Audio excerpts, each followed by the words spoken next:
আজকে যত পৃথিবীর বাংলাদেশে সবচেয়ে এখন মুখরোচক স্লোগান হচ্ছে সংস্কার চলছে, সবাই সহযোগিতা করুন, মেরামত চলছে, সহযোগিতা করুন। রাষ্ট্র মেরামত, রাষ্ট্র সংস্কারের কথা যারা বলেন, আজকে বরগুনা ফোরামের সবচেয়ে বড় স্লোগান হওয়া উচিত, আমাদের এই সমাজ, এই রাষ্ট্রের প্রত্যেকটা ইঞ্চি মাটি সংস্কার করতে হলে ব্যক্তি সংস্কার দিয়ে শুরু না করলে এই ইঞ্চি মাটি সংস্কার হবে না। স্বাধীনতা উত্তর 53 বছর তো আমাদের দেখার সুযোগ হয়েছে। এই 53 বছরে আমরা কি দেখেছি? যারা রাষ্ট্র সংস্কারের কথা বলেছে, সমাজ সংস্কারের কথা বলেছে, আমাদের এই প্রিয় মাতৃভূমি বাংলাদেশ সংস্কারের কথা বলেছে, এই বাংলাদেশকে সোনার বাংলা করতে চেয়েছে, কিন্তু সোনার বাংলা করতে চেয়ে এটাকে তো তারা চোরের খনিতে পরিণত করেছে। কারণ তাদের কাছে তো চোর ছাড়া কিছু নাই। কারণ তারা নিজেরাই নিজেদের কথা বলেছে যে আমার 7.5 কোটি কম্বলের মধ্যে তো আমারটাই পেলাম না, আমার চোরের দলেরা সেটাও মেরে খেয়েছে। সেই চোরের দলের কাছ থেকে আপনি কি করে সোনার বাংলা পাবেন? সুতরাং বরগুনা ফোরামের গুরুত্বপূর্ণ উদ্দেশ্য হচ্ছে, আমরা আমাদের প্রিয় মাতৃভূমি বাংলাদেশকে সোনার বাংলা করতে গিয়ে আপনি আগেই সোনার বরগুনা তৈরি করতে পারবেন না। সোনার বরগুনা তৈরি করতে হলে প্রিয় নবী মুহাম্মদুর রাসূলুল্লাহ সাল্লাল্লাহু আলাইহি সাল্লামের নীতি আদর্শ মেনে আগে নিজেকে সোনার মানুষে পরিণত করতে হবে।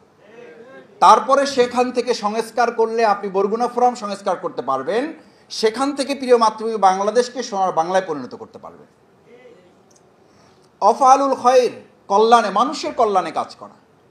মানুষের কল্যাণে কেউ কাজ করলে তো তার 17 বছর বা 15 বছর বা 15.5 বছর যদি কল্যাণে কেউ কাজ করে, মানুষের উন্নয়নে যদি কাজ করে, তার পদ্মা সেতু নির্মাণ যদি মানুষের কল্যাণে হয়, তাহলে 15.5 বছর ক্ষমতায় থেকে তার তো অন্তত জেলে যাওয়ার কথা, তার তো হেলিকপ্টারে চলে যাওয়ার কথা না। মানুষের কল্যাণে কাজ করে কেউ যদি হেলিকপ্টারে চলে যায়, বুঝতে হবে এই কল্যাণটা যত না দেশের জন্য, মানুষের জন্য করেছে, তার পরিবর্তে সে তার এবং নিজের দলের কিছু করেছে, বাকিটা কোনো একটা আধিপত্যবাদের শক্তির কল্যাণে কাজ করার কারণে সেই দেশেই তাকে চলে যেতে হয়েছে। বিগত 15 বছরে কি করা হয়েছিল?